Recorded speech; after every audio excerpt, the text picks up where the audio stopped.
Yo guys, what's up? I'm still here. Alright, so yun na nga. Um, Buhay pa ako and nabusy lang talaga. A lot of things are happening sa life.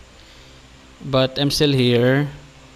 I don't have a video kasi nasa new house kami and nakalimutan kong dalhin yung yung camera ko. Next time tutur ko kayo sa bahay. But today, yun na nga, today is February 23 and ito yung day na nagpresent or prinesenta ng prosecution sa korte ng ICC yung nag-hearing sila para madesisyonan kung ituloy ba yung kaso or hindi. All right. But I won't be talking about it kasi hindi ko yun hindi ako expert doon, no? So I'm just gonna talk about this new thing na nangyayari, not new. It's old, no? It's been happening since 2016 and ito yung argument, no? Kapag dumepensa ka o kapag antay ka sa war on drugs si Digong, matik na yung i-respond sa'yo is, so, kampi ka sa mga rapist. Paano na lang yung mga rapist? And, mas nagiging heated or mas nagiging passionate yung mga DDS kapag may mga bagong nare-rape.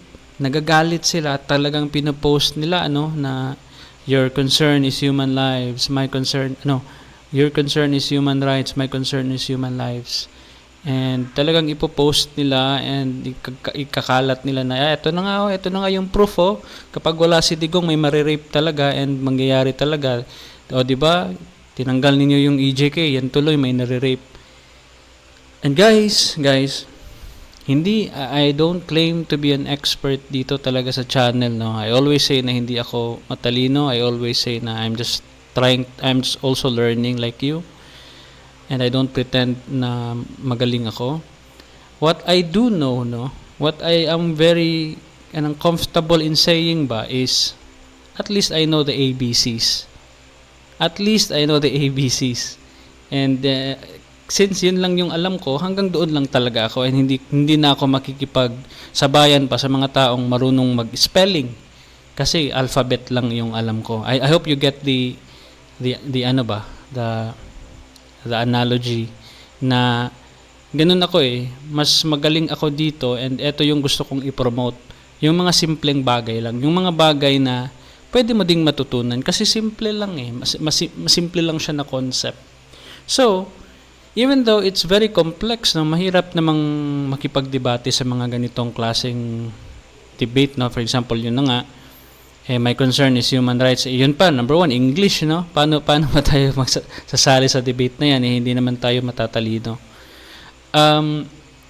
So sa mga matatalino, hindi ito para sa iyo, hindi ito para sa mga level ninyo. Para ito sa mga simpleng tao na kagaya ko na gustong matuto, gustong makaintindi sa mga bagay-bagay.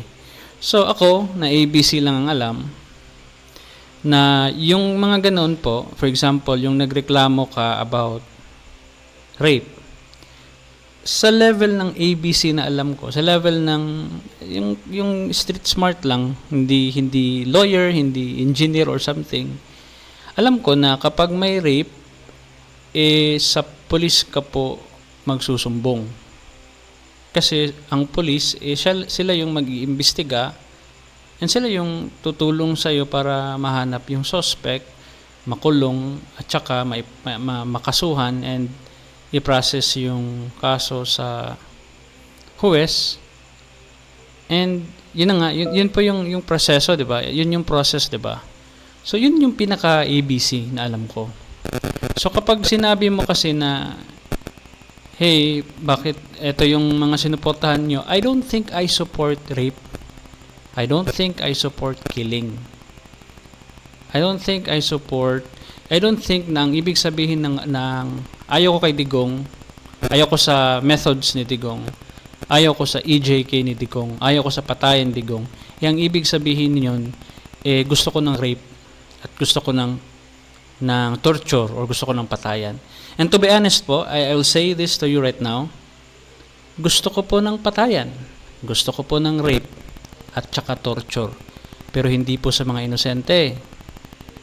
What I am itching to happen right now is, for example, yung lumabas na Epstein file.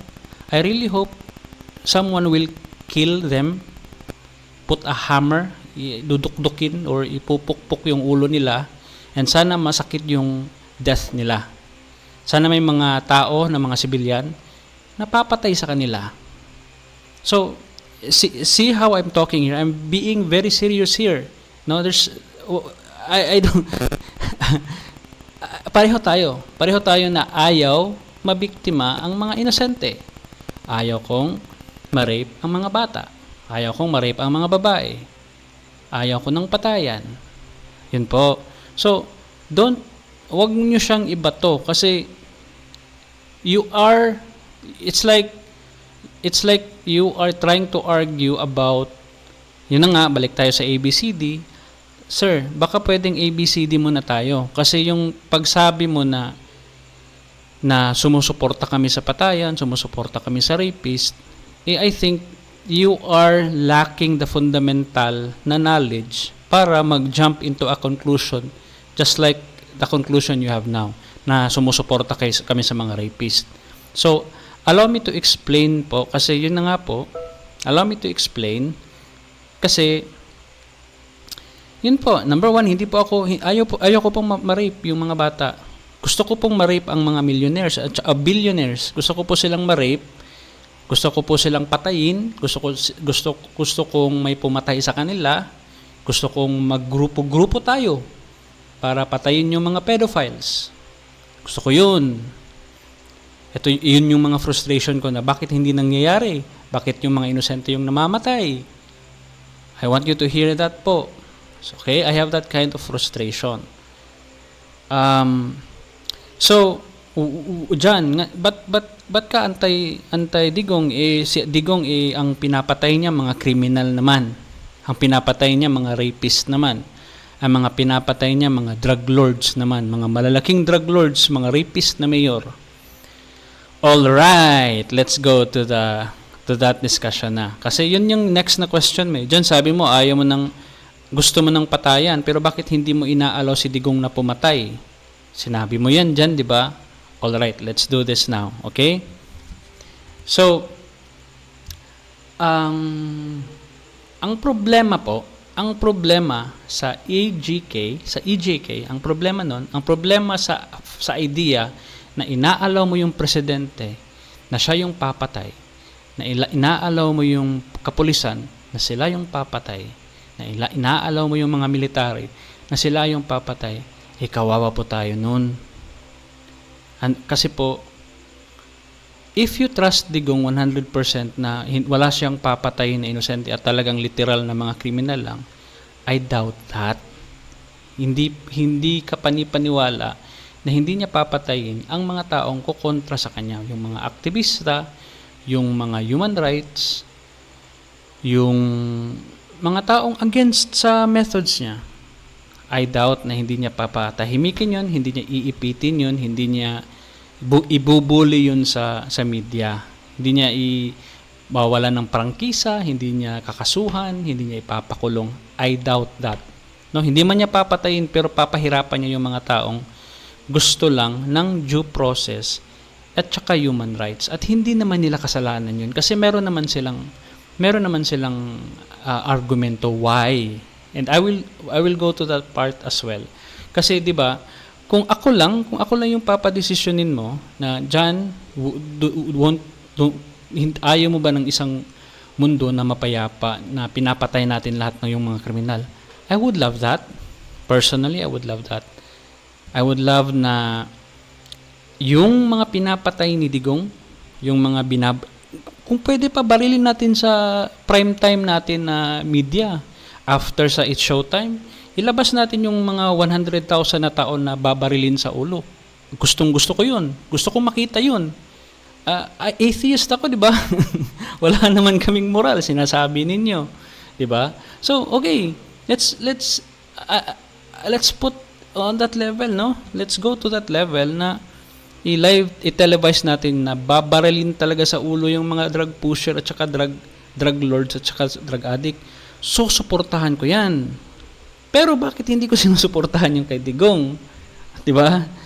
Ano ka ba diyan? Saan ka ba ano ba yung talagang gusto mong sabihin? Ito ba yung gusto kong sabihin po? How would you know that a certain individual is beyond a shadow of a doubt a drug lord, a drug pusher, or a rapist? How would you know? Ako na taga Butuan City, may binaril doon sa taga Maynila.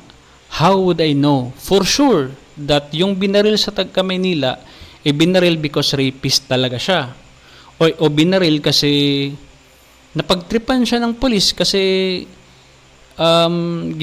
naging nagka-relasyon itong batang ito sa anak niyang babae.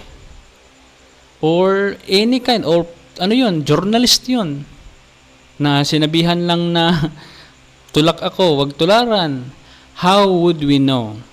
We would only know for sure that a person is indeed a criminal if it goes through a certain due process. Di ba po? So, kung ganoon po kung ganoon lang po yung nangyari, kung dinala sa due process yung mga suspected, pinunta sila kinasuhan sila, and once na meron na yung kaso, talagang literal, you are now sentenced to 13 years in prison, you have raped someone, shoot them dead. Kill them inside the prison. Pero hindi yun yung nangyari. May mga bumulagta na lang sa kalsada na hindi natin alam kung ano talaga yung case nila. Drug user lang pala. Ano namang kinalaman sa isang drug user lang? Hindi naman sila automatic rapist at saka mga kriminal, di ba? Ang daming ang mga pare hindi nagte-take ng drugs pero mga rapist mga teachers na mga manyakis. Di ba? Mga bata yung pinapagtripan. Hindi naman yung nagda-drugs. Mga tatay na ginagalaw yung mga anak nila, mga pari, mga pastor. Hindi naman yung nagda-drugs. So, hindi automatic na pag drug user ka, pumapatay ka na or nangre-rape ka na. Abnormal yun. Hindi yun totoo. Yes, merong nag-o-overlap yung fact na yes, kapag nagda-drug use ka, more chances that you will commit crime, but it's never a big conclusion na pag drug user ka na matik na krimen na gagawa ka na talaga ng krimen. Hindi yun ganun. No, ang daming drug user na ang root cause pala is mental health, depression, anxiety, and dependency sa natikman niyang drugs noong bata pa siya. Naging addict siya. Pero hindi siya pumapatay. Kumupit siguro siya sa bulsa ng tatay niya, pinaswapan yung TV nila. Does it deserve killing? I don't know about you. I would kill rapists, drug lords, pero hindi yung mga drug user. Grabe naman yun. Sobra naman yun. 'Di ba? So, what I would like to happen sana sa ginawa ni Digong is proseso, nahatulan, fairly, walang any kind of pressure from anyone, fair yung trial talaga, and then pinatay. Now, the question is it legal? No, it's not legal to kill someone once they are once na na-convicted sila na kriminal. Hindi pwede pa din yun. Illegal pa din, makukulong pa din si Digong kahit na alam nating kriminal talaga yung tao kasi nasa batas natin yan na nakasulat na sa batas na huwag mo nang galawin yung kriminal, ikukulong yan, hindi yan papatayin. Pero ako, gusto ko silang mamatay. Gusto ko silang barilin. Gusto ko silang gitgitan ng leeg. Putulan ng ari. Hinay-hinayin na kainin yung katawan ng aso. Ibigay yung meat nila sa aso. Any kind of horrendous shit. I'll follow Duterte on that path. Kaso, yung pinapatay, wala tayong alam, wala tayong kasiguraduhan kung deserving ba talaga silang patayin. That's my problem. And we can always see Digong in the TV na he is not very comfortable of the idea na may mga taong against sa kanya. If you are against him, iipitin ka. May Sereno, yung si Chief Justice Sereno dati, inipit niya. Ang CHR, inipit niya. Binigyan niya ng 1 peso na budget. Si Lenny, binigyan niya ng temporary for a few moments na binigyan niya ng tinas niya kung kaya ba daw niya yung drug war. Tas suddenly, noong challenge siya ni Lenny, winidraw niya. Natakot siguro siya na baka ma-expose yung mga galawan nila. Si Trillanes, gustong bawiin yung amnesty na binigay sa kanya ni Pinoy at gustong ipakulong. Si De Lima nakulong. Si Maria Ressa, inattempt na ipakulong. Kasi Rappler siya di ba? Kontra din yung Rappler sa kanya. And then yung ABS, galit na galit siya sa ABS, natanggalan ng prangkisa, di ba? So, we see him doing stuff na I won't do if I am the killer. If I would kill, if I was the president, I need to make sure that deserving ka ng kill. Uy, drug user ka lang pala. Okay, go. Pwede ka lang sa kulungan. Tangina mo, bubugbugin kita. Eto, rapist. Di ba? Hindi ko to palalampasin. Ipaparip ko siya sa loob ng kulungan. Tsaka, hindi ko siya papatayin agad. Papahirapan ko siya. No?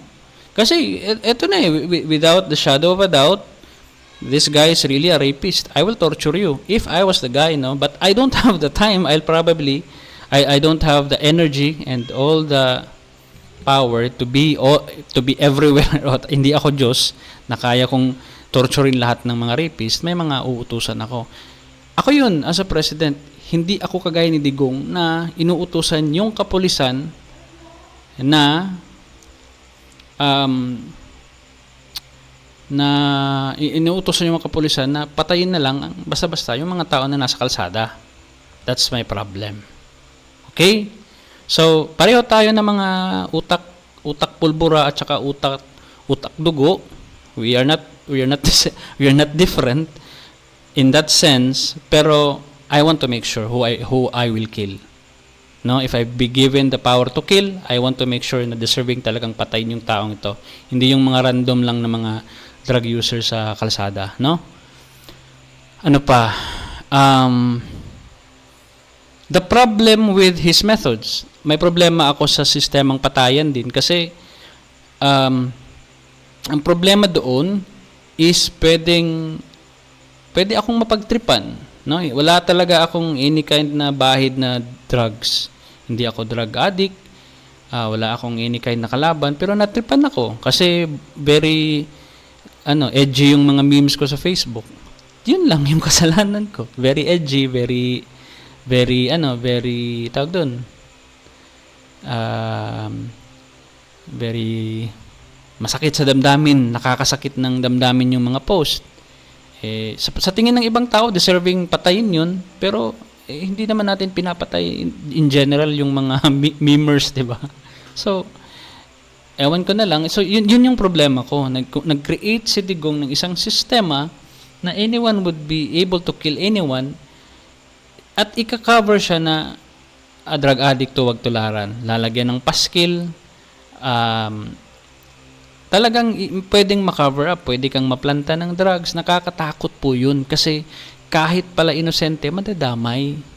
And nadadamay nga, maraming ang nadamay sa ilang libong namatay noong sa panahon ng war on drugs. Ano po? So, ayokong may madamay na inosente sa patayan na sistema ni Digong. Kasi what we're trying to solve are the innocent people, di ba, na nabibiktima ng mga rapists at saka mamamatay tao. Pinoprotektahan natin sila noon, di ba? So, paano na-solve yung problema na yun if the solution that you're suggesting is killing na naman, na matatamaan na naman yung mga inosente?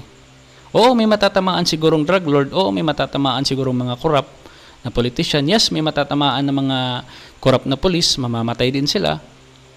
Pero, di ba, Ano yung sinosolve mo? Namamatay pa din yung mga innocent.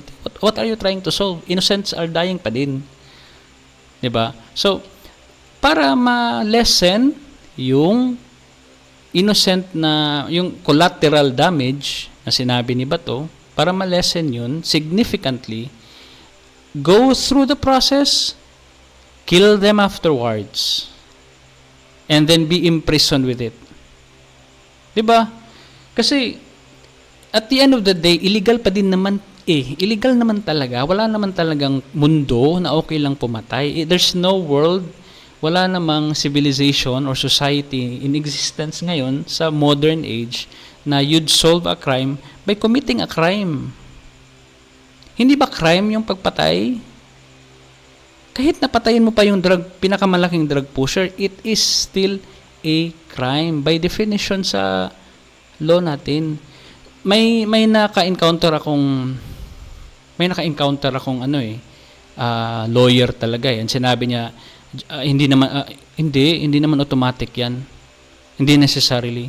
And I think tama siya. Pero he's just nitpicking. Kasi what I mean to say is, if you go out and kill someone just because they are a drug lord, that's I don't know, that's a crime, di ba? I don't know whether that's homicide or murder, but it is still a crime.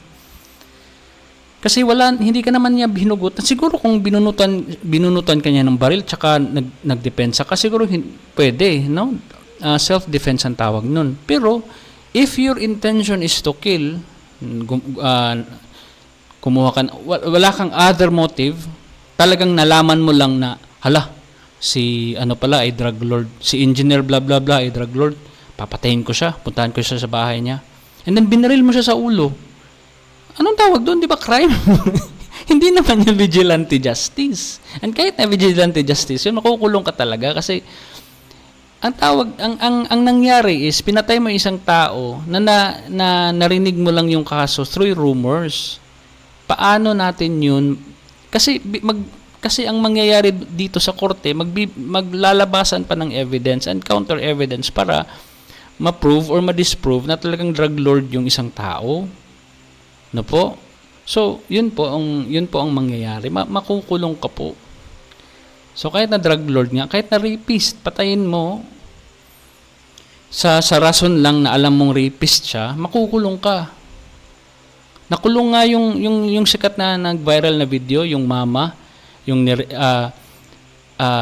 nag-stand trial daw yung rapist na pinatay yung anak niya, nandoon daw sa court.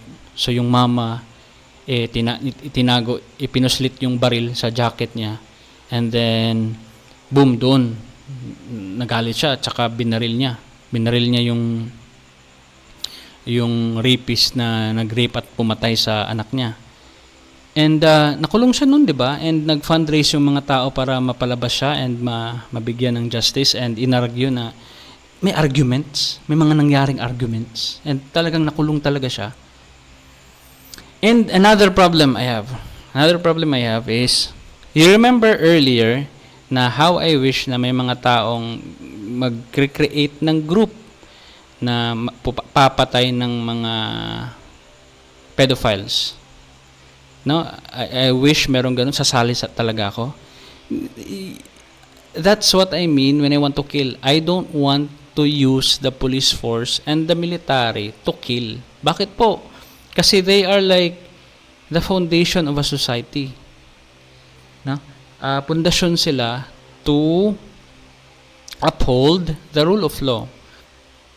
And once you use them to kill, we are leaving ourselves very vulnerable. Kasi they have the authority and they have the power. We are just mere citizens. Ano po? So kapag nagtitrip yan sila, kasi mga tao lang din sila, kapag naipit yan, kapag magpa-power trip yan sila, delikado tayo. Kasi number 1, may armas sila. Number 2, meron silang kapangyarihan. Number 3, they are authority figures. And number 4, they are brotherhood. You mess one with a police officer and everyone will, come at you. Not all, pero that's how it works, 'di ba? there's a camaraderie and brotherhood between them. Hindi naman yan siguro sila toxic na pati sa mga bad gagawin nila. Of course, there's a lot of bad apples out there, pero you know what I mean? Hindi ko naman nila lahat. Pero nakakatakot po yung gusto mong mangyari. Inaalaw mo yung mga taong nasa kapangyarihan na huwag gawin yung trabaho nila. Ang trabaho kasi nila is to serve and protect and to uphold the rule of law, to follow the due process. Yun po yung trabaho nila. Hindi po sila mga assassins. Hindi po sila mga mamatay tao. So, nakakatakot po yung request ninyo na police pa. Police na alam nating ilang years na are corrupt. A corrupt organization. Maraming kotong, maraming patayan, maraming karnaping, maraming kidnappers, maraming rapists sa hanay nila. And you're entrusting it to them? To this group of people that have the power, that have the machinery? Are you stupid? So kung gusto mong pumatay pala ng mga drug lords at saka mga rapists, bumuo ka ng vigilante group na hindi police, mga sibilyan. Para yung mga sibilyan, kapag talagang sobra na yung kayo na isang grupo ng mga mamamatay rapist at saka mamamatay drug lords, kapag nahatulan na kayo ng kaso, kasi again, what you're doing is criminal. Kapag nahatulan na, kapag naimbestigahan kayo ng police at saka dakpin na kayo isa-isa, hindi kayo makapangyarihan. Sibilyan lang kayo, hindi nyo kayang takasan yung kaso ninyo, makukulong kayo. Yun po yung gusto ko. Sibilyan ang gumawa, hindi yung police. Hindi nila trabaho yun. No, hindi nila trabaho yun. Nakakatakot yung gusto mo. No, what I want, this is what I want. What I want is to go through the process and then kill them and then be imprisoned afterwards. Kasi crime yun. Or hindi ko papatayan personally or hindi ko uutusan ng kapulisan na papatay kasi yun na nga, nakakatakot yung idea na yun. Gagawa ako ng civilian group na hindi siguro ako mismo na as a civilian gagawa ng grupo at saka papatayin ng mga drug lords at saka rapist. And kapag nakulong kami kasi kriminal yung ginawa namin, maganda yung hangarin namin kasi pumapatay lang kami ng kriminal at hindi mga inosente. Maganda yung hangarin, pero at the end of the day, sa mata ng batas, kriminal pa din kami nun. So makukulong pa din kami. And we don't have the power kasi civilian lang at talagang makukulong kami. Hindi namin pwedeng gamitin yung kapangyarihan namin para pagtakpan yung mga crimes namin. Which is what is happening with the police force. Alam naman, narinig na naman natin, di ba, na sa Davao City, marami palang rape na cases, marami palang murder, pero safest siya na city kasi ini-erase pala yung mga blotter records doon sa mga kapulisan. Kaya pala malinis kasi hindi pala nire-report ng mga kapulisan yung mga murders and saka rape. No? Kaya pala nagreklamo si Sara Duterte yung naging mayor siya at saka naging chief of police si Bato doon sa Davao. Nagalit siya kay Bato kasi may mga records, may mga nagsusubong dito na may nawawalang tao, may pinatay yung kapatid niya, kinidnap, ni-rape yung niya, pero wala tayong records. Anong nangyayari dito? At some point na may instance na ganoon sa Davao City. Nag-away si Sara Duterte at saka si Bato. Not nag-away but kinestyon ni Sara Duterte si Bato. Kasi I think walang kinalaman pa dati si Sara sa patayan eh. So yun po, I hope na nabigyan ko po kayo ng bagong perspective sa bagay na ito. I hope na, ito pa pala one last time, yung argument na dyan, magaling naman siya, napaganda niya yung Davao. Ang ganda na nga ng Davao ay para ng Singapore. May ganito ba kayo sa Butuan City dyan? May ano ba kayo doon? Libre na hospital? Meron ba kayong mga ganitong kalsada na sobrang lawak, ang ganda? Walang corruption dito sa DPWH kasi pinapatay ni Digong yung mga corrupt na DPWH. Okay. And my response to that is, kahit na totoo lahat yung sinabi mo, kahit na Singapore na yung Davao, kahit na may mga lumilipad na ng mga sasakyan doon, at saka napaka-progresibo na, napakaganda ng mga health benefits, at saka napakataas ng mga sweldo sa Davao City, at napakamura ng mga bilihin. Let's just say that all those things that I just said are true. At the end of the day, I'm not judging Digong with the things that he did na tama yung ginawa niya, na maganda yung ginawa niya. Hindi ko naman siya ginajudge, no? Wala namang problema doon. Hindi, parang ang pangit naman kasi na parang sinasabi mo na ayaw mo siguro ng progress dyan, no? Ayaw mo siguro ng tawag doon, ng magandang kinabukasan, no? Ayaw mo siguro ng peace, no? No, I'm not saying that. Gusto ko po yun, pero at the same time, gusto ko po managot yung mga taong may pagkakasala sa batas. Yun lang po. Kasi I think, ang pinaka-bare minimum talaga para maging isang mabuting tao ka is yung batas. Kasi ang batas nga hindi nga maraming ang hindi moral dyan na morally justifiable. Hindi ko makabigay ng example, pero ang pinaka-deep of course is morality. May moral ka as a person, and I think that's the best thing that isa yun sa pinaka-mabigat na dapat mong i-follow para mas maging mabuti kang tao talaga. Yun po, moral. Dapat morally good ka and upright ka na tao. Pero kung hindi mo kayang maging isang normal na citizen sa isang komunidad, hindi mo kayang maging legal, ano po?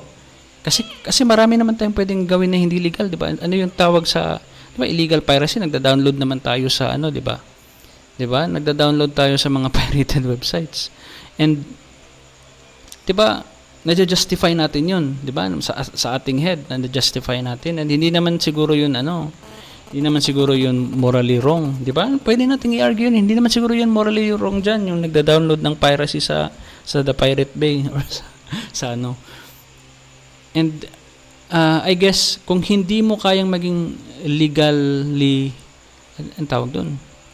Legally upright, then I doubt na magiging morally upright ka pa. Kasi yun na yung bare minimum no? Huwag kang pumatay. Kaya mong pumatay So, what else can you do morally, immorally? What else can you do kapag moral na yung pinag-uusapan? Baka wala ka talagang moral at talagang halang yung kaluluwa mo at kaya mong pumatay ng inosente. Kaya mong magdamay ng inosente. Yun po. That's the bare minimum sana. No? Follow na lang kasi simple lang naman Sa law, 'di ba? Okay lang naman na makapatay ka ng tao kung self-defense. Okay lang naman. 'Di ba sa moral is hindi talaga wag kang papatay as much as possible kapag binato ka ng bato, batuhin mo ng tinapay. 'Di ba? Self-defense na dapat 'yun pero ang gusto ng Diyos magbato ka ng tinapay. 'Di ba? Self-defense na 'yun Binato ka ng bato. That's assault. you could be killed. Pero what did Jesus say? 'Di ba? Morally, if you're like me, if you want to be like me, if you want to be as close as to what Jesus have done, edi yun ang mabigat. Simple lang nga yung sa law, 'di ba? Bayad ka ng tax, follow the rules. Do not cross wag kang mag-jaywalking. Only cross pag green light. Pwede naman nating lalabagin yun, di ba? Pag wala ng mga sasakyan and alauna na and wala na talagang anyone. Pwede naman siguro pahinay-hinay mong i-cross yung road. Di ba? And we're still moral person if we do that. Pero yung mga mabibigat na sa legal na aspeto and hindi mo magawa, parang questionable ka na for me.